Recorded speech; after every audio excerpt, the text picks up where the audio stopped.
One such important aspect of Quran, also Hadith, is that we believe, the Quran says, and the Hadith says in various places, that the first human being is Adam alayhi salam.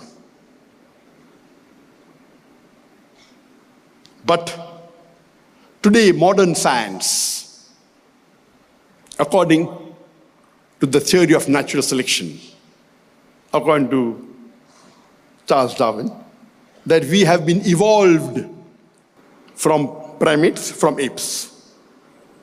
And about 20 years back, or 30 years back, it was different. There were many scientists.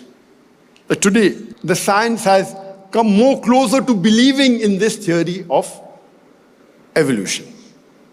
But do you know today, you can just check up Google or ChatGPT, what is the percentage of Americans that do not believe in Darwin's theory? The answer is 34%. According to the PEW report, it says 30 to 35% of the Americans, they believe that Darwin's theory is not correct. According to the Gallup report, they say 37% of the Americans, they do not agree with Darwin's theory to be correct. Now, this is a common man. Now, common man in the Western world, 1/3 of them, or more than 1/3, do not believe that Darwin's theory is correct. Those that believe Darwin's theory is correct may be more than 50%, some are unknown. Now, if 34 or 35% of the Western world doesn't believe, why are you telling the Muslims? You should believe in Darwin's theory. There are guys who are giving lectures. I give a scientific lecture proving Darwin's theory wrong. And they come and ask me, but that so-and-so sheikh, he says we Muslims should agree with Darwin's theory. How can we? I don't believe in taking names of du'ats. The person is a close friend of mine. I spoke to him personally. He considers me to be, or used to consider me to be his elder and to be his guide. I told him, what are you doing on Darwin? No, I said, I do agree. I'm a medical doctor. I'm more qualified than you on speaking on this. Yes, there are parts of Darwin's theory, like everything is evolved from water, and Quran says that same. وَجَعَلْنَا مِنَ الْمَاءِ كُلَّ شَيْءٍ hai. In Surah Anbiya chapter 20 verse number 30, we have created everything from water. Will you not then believe? But everything and the main core, we are not evolved from apes. No, I agree, we are not evolved from apes. He says, I agree, we are not evolved from apes. Then why are you telling the Muslim to believe in theory of evolution?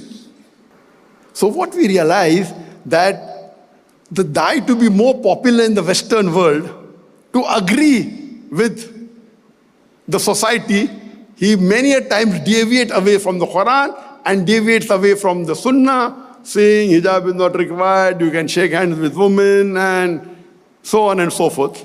We won't go into the topic. On the other hand, some du'as say, you should not use science as a tool. I said, why? I make it very clear, as a student of comparative religion, as a student of science, as a student of Islam, and I made it clear when I gave the lecture last year on Quran and modern science, compatible or incompatible. I gave a caveat in the starting that Quran is a book of science, S-I-G-N-S. It's not a book of science, S-C-I-E-N-C-E. And there are more than thousands of science ayats in the Quran, out of which more than 1,000 speak about science, S-C-I-E-N-C. And I told there is not a single verse in the Quran which goes against established scientific fact. But it can go against scientific theories. If you understand what is the difference between a scientific fact and a scientific theory, your vision will be broad. There is not a single verse in the Quran which goes against established scientific fact. What is a scientific fact by definition? Scientific fact is an objective, repeated, provable, and verifiable observation of a natural phenomena. That means a scientific fact is said to be a fact which is objectively, it can be verified and proven by observation of a natural phenomena.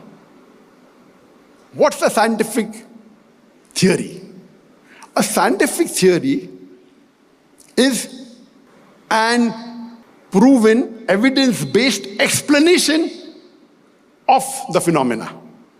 Scientific fact is data, and scientific theory is explanation.